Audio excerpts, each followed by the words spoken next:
는 야고보서 4장 13절에서 17절까지 말씀입니다. 야고보서 4장 13절에서 17절까지 말씀입니다.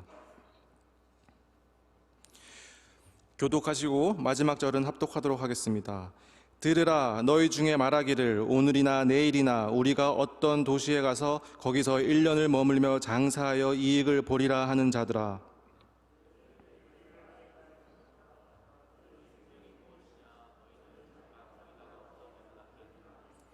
너희가 도리어 말하기를 주의 뜻이면 우리가 살기도 하고 이것이나 저것을 하리라 할 것이거늘,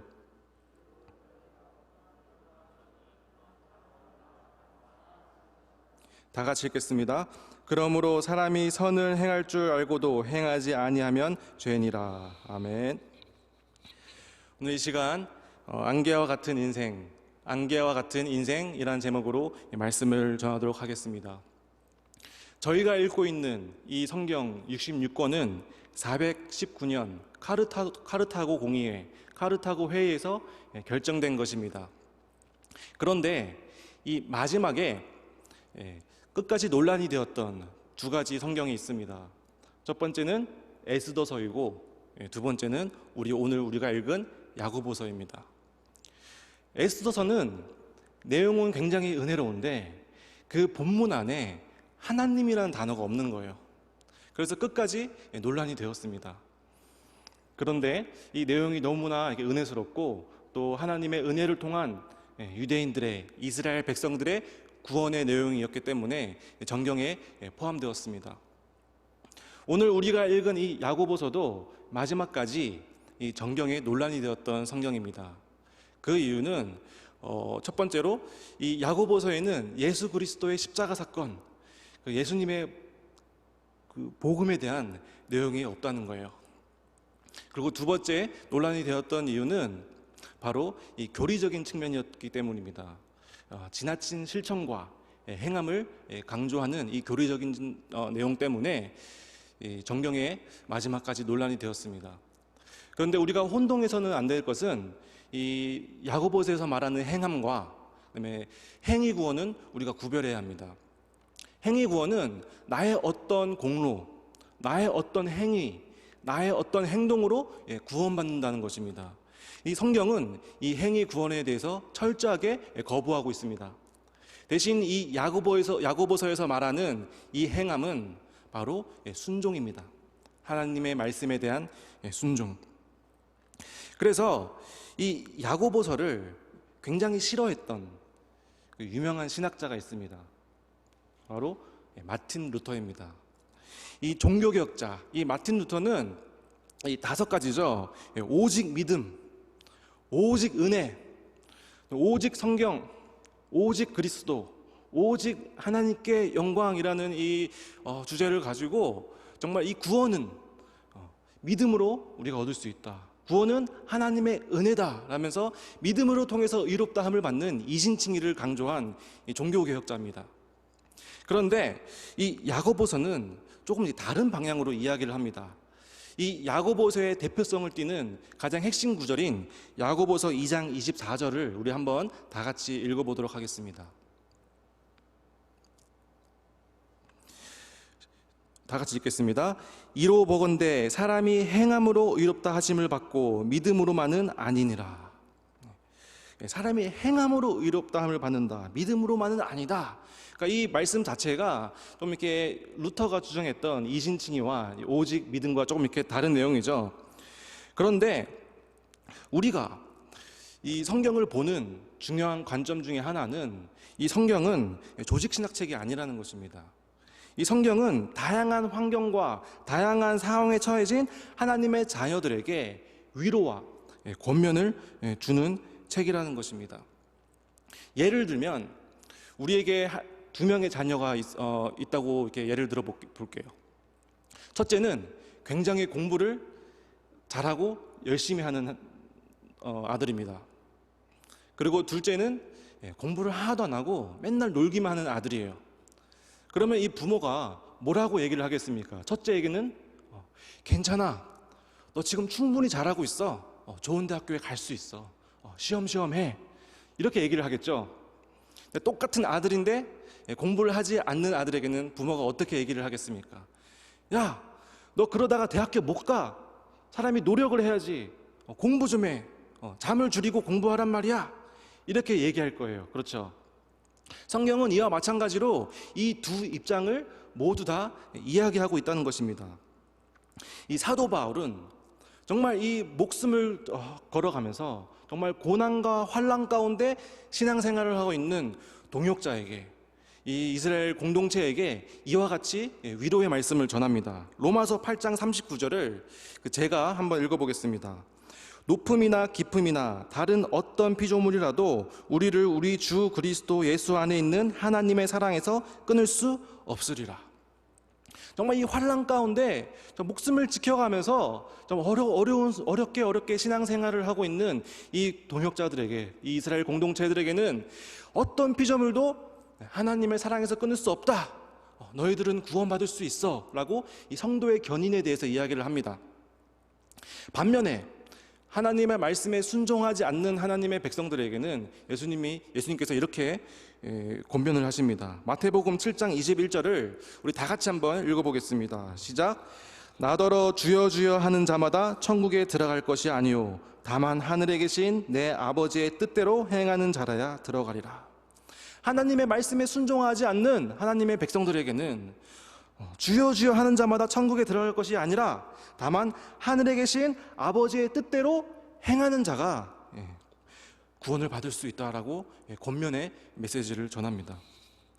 성경은 믿음도 중요하고 또한 하나님의 자녀로서의 합당한 삶을 사는 것 또한 강조하고 있습니다. 그래서 우리 신앙생활 가운데 이 균형을 잡아주는 책이 바로 오늘 우리가 읽은 이 야고보서입니다. 믿음만큼 순종도 중요하다. 순종만큼 믿음도 중요하다는 것입니다. 그래서 이 야고보서가 오늘날 말씀에 대한 순종이 절실하게 필요한 이 포스트 코로나 시대를 걸어가고 있는 우리들과 이 한국 교회에게 정말 귀한 권면의 말씀, 교훈의 말씀이 될 줄을 믿습니다. 이 예수님 시대에 이 야고보란 이름은 굉장히 흔한 이름이었습니다. 히브리어로 야곱이죠. 이 신약 성경에만 4명의 야고보가 나오는데 첫 번째는 예수님의 형제, 예수님의 동생 야고보. 그리고 두 번째는 예수님의 제자 중에서 세베대의 아들 야고보. 또 예수님의 제자 중에서 알페오의 아들 야고보, 작은 야고보라고 불리죠. 그리고 유다의 아들 야고보도 있습니다. 그래서 이 처음에는 이 야고보서가 저자가 누구인가 굉장히 논란이 되었던 책입니다. 그런데 이 시대적 배경과 또 문체와 또 이 저자 기록 이런 여러 가지 배경을 봤을 때 이 야고보서의 저자는 예수님의 동생 야고보, 예루살렘 교회의 대표 사도였던 야고보가 맞다라는 것이 더 이상 이견이 없는 의견입니다. 이 야고보는, 예수님의 동생 야고보는 별명이 낙타무릎이었습니다. 기도를 얼마나 많이 했는지 낙타무릎이라는 별명을 가지고 있습니다. 그리고 역사에 기록된 내용을 보면 예수님에 대한 충성을 끝까지 지켰다는 이유로 마지막에 돌에 맞아서 순교한 사도입니다. 이 성경에서는 이 예수님의 가족에 대해서 또 예수님의 형제에 대해서 자세하게 기록해 놓지는 않았습니다. 하지만 이 요한복음 이 7장 3절에서 5절까지 이 말씀을 보면 이 예수님의 형제에 대해서 나온 구절이 있습니다. 우리 한번 보겠습니다. 요한복음 7장 3절 말씀을 제가 읽어보겠습니다. 그 형제들이 예수께 이르되 당신이 행한 일을 제자들도 보게 여기를 떠나 유대로 가소서. 이게 무슨 말이냐면 이 예수님의 형제들이 야고보가 예수님께 당신이 행하는 이런 일들을 다른 사람들도 볼 수 있게 유대로 가소서라고 이렇게 요청을 하는 장면이에요. 이 예수님의 형제들은 어렸을 때부터 예수님과 함께 자랐고 또 가장 가까이에서 예수님의 이적과 예수님의 기적과 예수님의 치유 사역을 직접 본 사람들입니다. 그래서 이 야고보는 예수님께 빨리 어디로 가라고요? 유다로 가라고 얘기를 하는 거예요.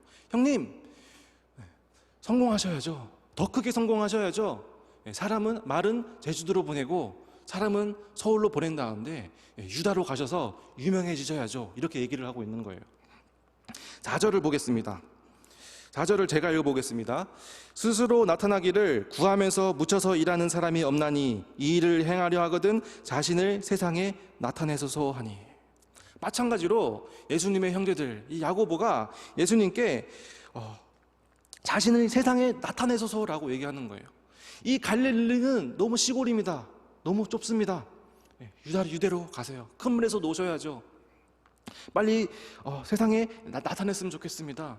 우리가 빨리 유명해졌으면 좋겠습니다. 라는 마음을 가지고 있던 거예요. 너무나도 예수님과 다른 길, 다른 생각을 하고 있는 것을 우리가 볼 수 있습니다. 예수님은 우리의 죄를 위해서 정말 이 땅 가운데 십자가에 못 박혀 돌아가시기 위해 오신 하나님의 아들 메시아이십니다. 그런데 가장 가까이서 예수님을 본 이 예수님의 형제들은 오히려 예수님을 통해서 더 유명해지기를 원하고 세상에 드러나기를 원했다는 것입니다. 근데 이랬던 야고보가 약 10년 뒤에 완전히 180도 변한 모습으로 나타나게 됩니다. 오늘 본문 말씀 16절을 우리 다 같이 한번 읽어보도록 하겠습니다. 시작. 이제도 너희가 허탄한 자랑을 하니 그러한 자랑은 다 악한 것이라. 그 바로 전에 나눴던 그 야고보가 맞나요? 이 야고보의 저작 연도가 AD 40년, 45년 정도로 추정이 됩니다. 그러니까 비록 약 10년 전에 야고보가 예수님께 형님 유명해지셔야죠, 유다로 가야죠 했던 이 야고보가 이제는 이 야고보서 4장 16절을 통해서 허탄한 자랑을 너희들이 한다, 이러한 자랑은 다 악한 것이다 라고 이렇게 말을 하고 있는 거예요. 이 말씀을 보고 정말 개구리 올챙이적 생각 못한다, 이런 말씀이 이런 속담이 생각이 났습니다. 이 자랑이라는 게 무엇입니까? 이 자랑이라는 것은 내 것을 자랑하잖아요. 내 것을 자랑하는, 드러나 보이는 거예요. 이 자랑이라는 것이 성격이나 성품의 개념이 아니라 이 소유의 개념입니다. 나의 것, 내가 가지고 있는 것, 내가 누리고 있는 것, 이런 것들을 자랑한다는 것입니다. 그런데 성경은 어떻게 얘기를 하고 있죠? 우리가 입는 것, 우리가 먹는 것, 우리가 마시는 것, 이 모든 것이 바로 하나님께로부터 온다는 것입니다. 주신 이도 하나님이시요 걷어가신 이도 하나님. 우리의 모든 것이 하나님께로부터 온다는 것이 우리의 신앙입니다. 우리가 이렇게 금요 예배를 드리고 있잖아요. 금요 예배, 수요 예배, 주일 예배, 여러 예배가 있는데 이런 예배의 중요한 기능, 목적 중에 하나는 바로 끊임없는 예배를 통해서 소유를 확인하는 것입니다. 나의 모든 것은 하나님께로부터 옵니다. 하나님이 나의 전부이십니다. 오직 하나님 말씀만 순종하겠습니다. 오직 하나님만 바라보겠습니다. 라는 고백이 끊임없는 예배를 통해서 우리에게 있어야 한다는 것입니다. 많은 사람들이 자기 자신을 믿고 자기를 자랑하면서 살고 있다는 것입니다.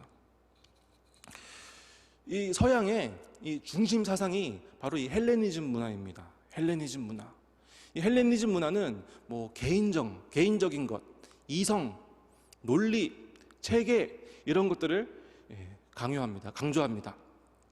우리가 이 서구식 교육을 다 받았잖아요. 그러니까 우리도 이성적인 것, 논리적인 것, 체계적인 것 이런 것들을 굉장히 추구하고 좋아합니다. 우리가 이성적인 거 굉장히 좋아하잖아요. 가설을 세우고 어떤 법칙, 어떤 박사님의 논문 이런 법칙들, 이성적인 것들을 굉장히 굉장히 좋아합니다.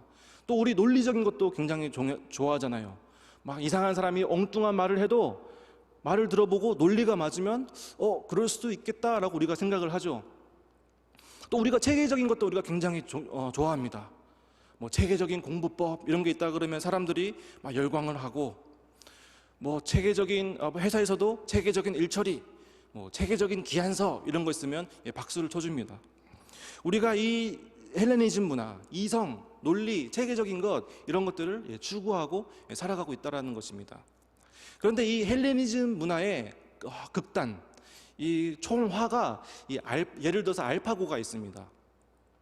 이 알파고의 첫 번째 글자 알파가 헬라어, 그리스어 알파잖아요. 벌써 6년이라는 시간이 지났는데 이 6년 전에 이 알파고와 이세돌이 바둑 대결을 했습니다. 바둑 역사, 2500년 바둑 역사에서 가장 바둑을 잘 둔다는 사람 중에 한 명인 이세돌이 이 알파고와 바둑을 이제 대국을 하였죠. 처음에 이 이세돌이 이 알파고와 바둑 대결을 할 때 그렇게 막 크게 이렇게 의미를 두지 않았다고 합니다. 야, 뭐 프로그램인데 설마 지겠어? 이러면서. 근데 그 시간이 점점 다가오고 이제 이 구글 CEO와 이렇게 면담을 이제 직접 했는데 구글 CEO가 이 알파고 기술은 인류의 위대한 공헌을 할 뭐 기술로서 막 이러면서 막 얘기를 하는데 마치 절대 지지 않을 것을 전제로 깔고 이렇게 얘기를 이렇게 하더래요. 그때 이 이세돌이 쎄한 느낌을 받았다고 합니다. 야, 어쩌면 못 이길 수도 있겠다. 이렇게 대결을 하는데 처음에 세 판은 이세돌이 계속 지죠. 근데 네 번째 대국에서 이세돌이 이기게 됩니다. 알파고를. 이 이세돌이 이기게 된 그 결정적인 수, 이 수가 78번째 수입니다. 이세돌이 78번째 수를 딱 두고 알파고가 와르르 무너지기 시작했습니다.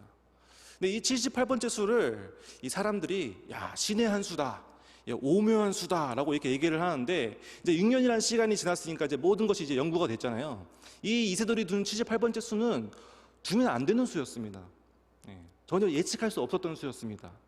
요즘 시대가 어느 시대냐면 이제 바둑이 수싸움이잖아요. 그러면 바둑을 어디에 두면 승률이 몇 프로, 어디에 두면 승률이 몇 프로, 이런 것들이 프로그램이 다 계산이 되어서 나와요. 그러니까 이 알파고는 이미 이세돌이 어디에 둘지를 예상하고 있는 겁니다. 그러니까 이세돌이 이길 수가 없죠. 그런데 이세돌이 둔 이 78번째 수는 알파고가 전혀 예측하지 못했던 어쩌면 두면 안 되는 수를 딱 뒀습니다. 그리고 알파고가 와르르 무너진 거예요. 이렇게 헬레니즘 문화, 이성, 논리, 체계성 보기에는 완전해 보여도 이렇게 전혀 예측하지 못하는 일에 와르르 무너진다는 것입니다. 우리가 이 알파고를 어떻게 하면 쉽게 이길 수 있을까요? 굉장히 쉬운 방법이 있습니다. 그냥 코드 뽑아버리면 됩니다. 그렇죠? 굉장히 쉽습니다. 코드 뽑아버리면 이기는 거예요. 이게 엉뚱한 얘기 같지만 이 코드 뽑아버리는 것들, 전혀 예측하지 못하는 것들, 이런 것들로 사람들이 와르르 무너진다는 거예요. 이 코드 뽑아버리는 게 뭡니까? 하나님이 능력 안 주시는 거 아닙니까? 하나님이 목숨 앗아가시는 거 아닌가요? 이런 게 코드 뽑아버리는 거잖아요. 아무리 사람이 뭐를 세우고 뭐 논리적으로 이성적으로 살아도 이 코드 뽑아버리는 일 같은 거, 암에 걸리고 이러면 우르르 무너집니다. 아무리 사람이 뭘 그렇게 대단하게 열심히 살아도 코드 뽑아버리는 일 같은 거 하나님께서 목숨을 앗아가 버리시면 그냥 끝난다는 거예요. 우리는 그렇게 살지 말자는 겁니다. 우리는 이렇게 사는 것이 아니라 하나님 말씀 붙잡고 하나님 말씀에 순종하면서 정말 하나님 바라보면서 살아가자는 거예요. 뭐 인류가 뭘 그렇게 막 전기자동차니 자율주행이니 뭐 그렇게 막 이렇게 대단하게 이렇게 인류가 이렇게 뭘 이렇게 살아가도 뭐 얼마 전에 뉴스에 보니까 중국은 요즘에 5G 시대잖아요. 뭐 6G를 넘어서 7G를 개발하고 있다. 뭐 이런 기사를 봤습니다. 인류가 뭘 그렇게 세워도 뭐 코로나와 같은 전혀 예측하지 못한 상황이 딱 터졌을 때 와르르 무너지는 거예요. 그러니까 우리는 그렇게 살지 말고 정말 하나님 붙잡고 살았으면 좋겠습니다. 우리가 하나님 붙잡고 살면 정말 예측하지 못한 일이 우리에게 다가와도 기도하며 하나님께 나아가면 하나님께서 우리를 지켜주시고 하나님께서 우리를 보호해 주시고 정말 예측하지 못한 상황 가운데 담대한 마음을 주셔서 살 길을 주시고 우리를 올바른 물가로 인도해 주신다는 것입니다. 자, 오늘 말씀 13절을 우리 다 같이 한번 읽어보도록 하겠습니다. 시작. 들으라, 너희 중에 말하기를 오늘이나 내일이나 우리가 어떤 도시에 가서 거기서 1년을 머물며 장사하며 하여 이익을 보리라 하는 자들아. 자, 들으라, 이것은 이제 명령형이죠. 그 대상이 교회 안에 있는 자들에게, 특히 부유한 자들에게 하는 말입니다. 근데 이 사람이 네 가지가 있죠. 첫 번째는 어떤 도시에 가기를 원하고, 두 번째는 또 1년을 머물기를 원하고. 왜 1년을 머물기를 원하나요? 장사를 하기를 원하고. 또 왜 장사를 왜 하나요? 이익을 남기기를 원하고. 그러니까 어떤 도시에 가기를 원하고 1년을 머물기를 원하고 또 장사를 하기를 원하고 이익을 보려고 하는 이런 사람이 있더라는 거예요. 그런데 이 자체로만 봤을 땐 문제가 있나요? 문제가 없어 보입니다. 뭐 나름대로 뚜렷한 계획도 있고 의지도 보입니다. 그런데 자세히 보면 여기 심각한 문제가 있다는 것입니다.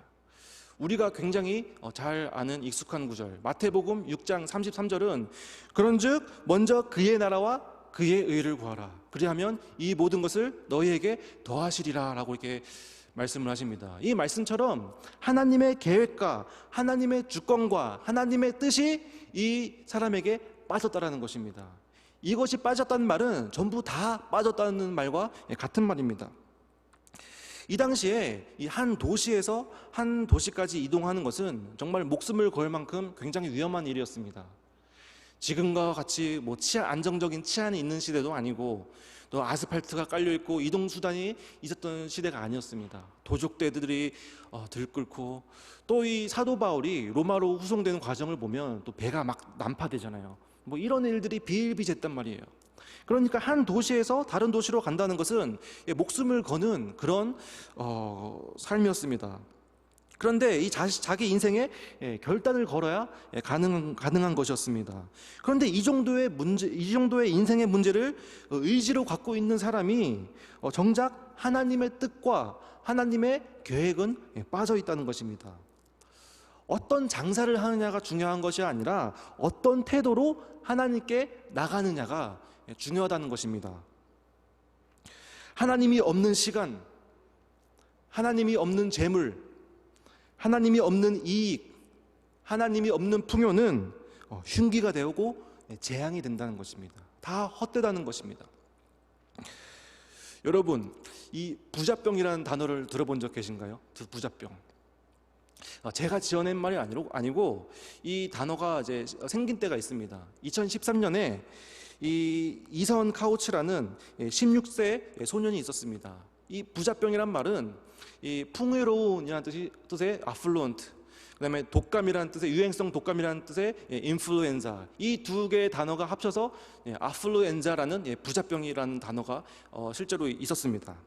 2013년에 이선 카우치라는 이 16세 소년이 있었습니다. 굉장히 부잣집의 아들이었습니다. 근데 이 소년이 자기가 돈 주고 사 먹으면 되는데 이제 마트에 가서 술을 훔쳐서 마신 거예요.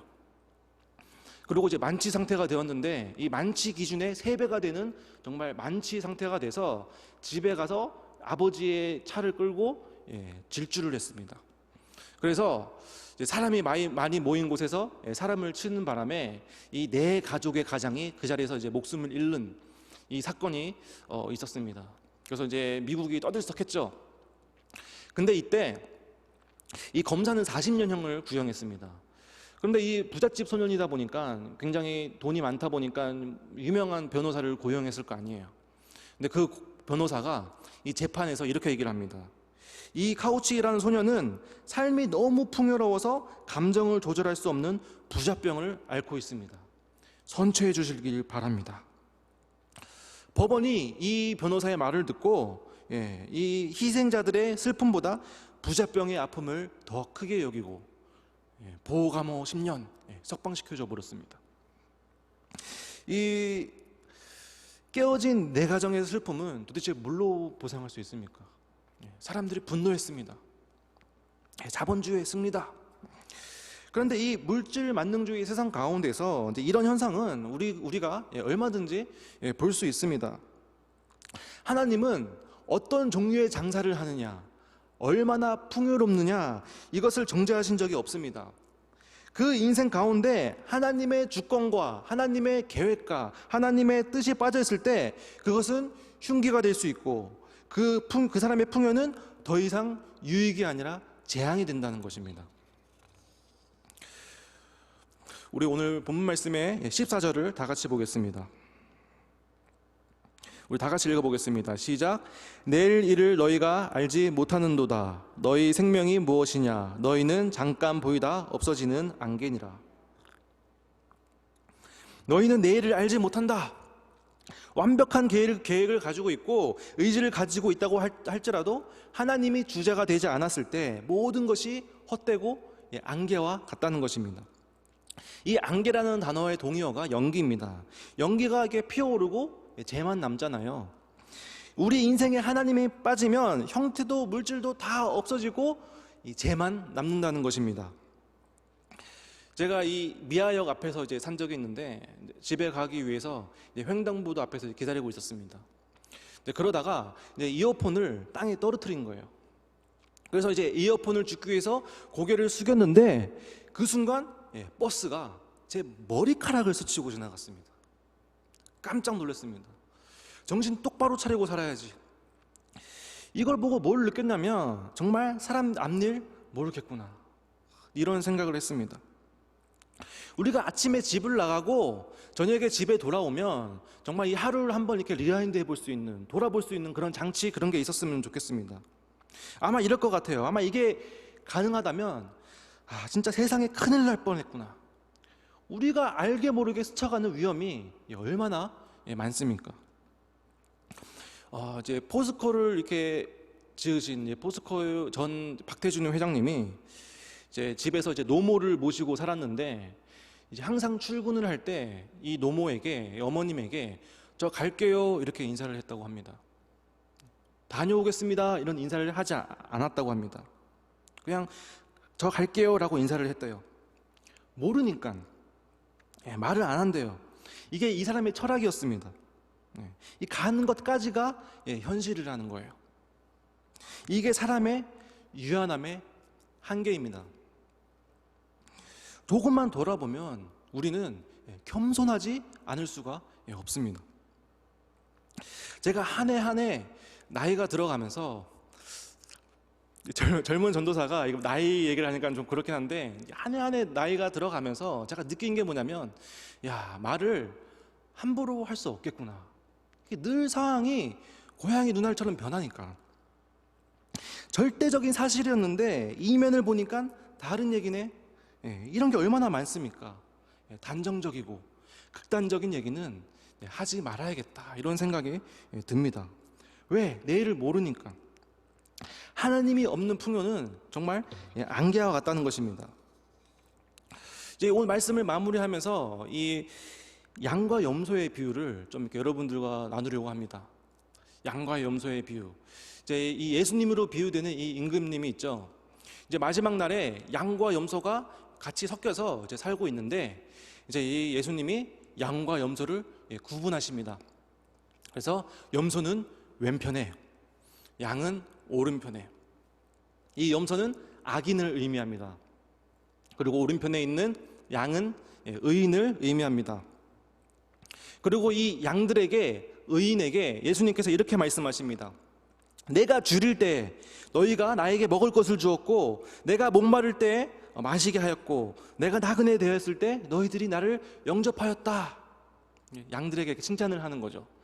자, 그러면 이 양들의 반응은 어떤 반응이어야 합니까? 우리가 기대하는 반응, 양들의 반응, 이런 거겠죠. 예수님 알아주셔서 감사합니다. 앞으로 더 열심히 살겠습니다. 더 충성된 하나님의 자녀가 되겠습니다. 이런 대답이 우리가 기대하는 대답이잖아요. 근데 이 대답이 굉장히 놀랍습니다. 이 마태복음 25장 37절 말씀을 제가 한번 읽어보겠습니다. 이에 의인들이 대답하여 이르되 주여 우리가 어느 때에 주께서 줄이신 것을 보고 음식을 대접하였으며 목마르신 것을 보고 마시게 하였나이까. 이게 무슨 말입니까?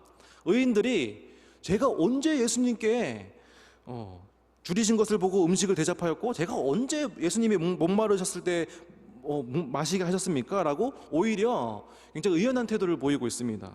이게 뭐냐면, 하나님의 백성이라면 이러한 선한 행위가 나오는 것이 당연하다라는 것입니다. 하나님의 백성이라면 이런 선한 행위가 이게 본능적으로 나와야 한다는 것입니다. 그 본능은 어디서 뿌리했나? 그들은 의인이요 예수 그리스도께 그 뿌리를 가지고 있기 때문에 그 뿌리로부터 나온 줄기에서 열매가 저절로 맺힌 것입니다. 본능적으로 맺어진 거예요. 이들의 행위는 의식해서 한 행위가 아니라, 계획적으로 한 행위가 아니라 본능적으로 한 행위라는 겁니다. 그 이유가, 그 뿌리가 예수 그리스도께 박혀있기 때문에 저절로 열매를 맺혀진 정말 본능과 같은 삶의 태도였고 행동이었습니다. 자, 우리 처음에 나눴던 이 야고보서의 대표적인 구절, 야고보서 2장 24절 말씀을 우리 다시 한번 보겠습니다. 우리 다 같이 읽어보겠습니다. 시작.